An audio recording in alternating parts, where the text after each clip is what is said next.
جندب ابن عبدالله رضی الله عنه او فرمایل چې نبی صلی الله علیه وسلم فرمایلی من صلی الصبح، خاص کر د سبا مونځ د جمع سه اهتمام کوي. ټول ملګرو ته درخواست دی، نوجوانانو ته خاص کر درخواست دی، ځکه چې هغوی د سهار په مانځه کې ډېره سستي کوي. داسې موقع باندې د سهار د مانځه ډېر اهتمام کوي.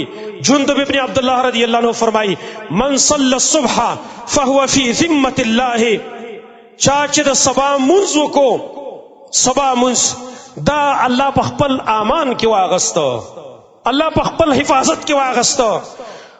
او دومره وایي چې ګورئ انسانانو ته وایي فلا یطلبنکم الله من ذمته بشیء، ور یاد لرئ چا سبا مونځ کړی دی نو خیال ساتره دې سړي خیال کوه، ګورئ چېرته تکلیف ورته ونه رسي، الله به د خپل امان تپوس بیا کوي چې ما ولا امن ورکړی، تا ولا ولې تکلیف ورکاوه.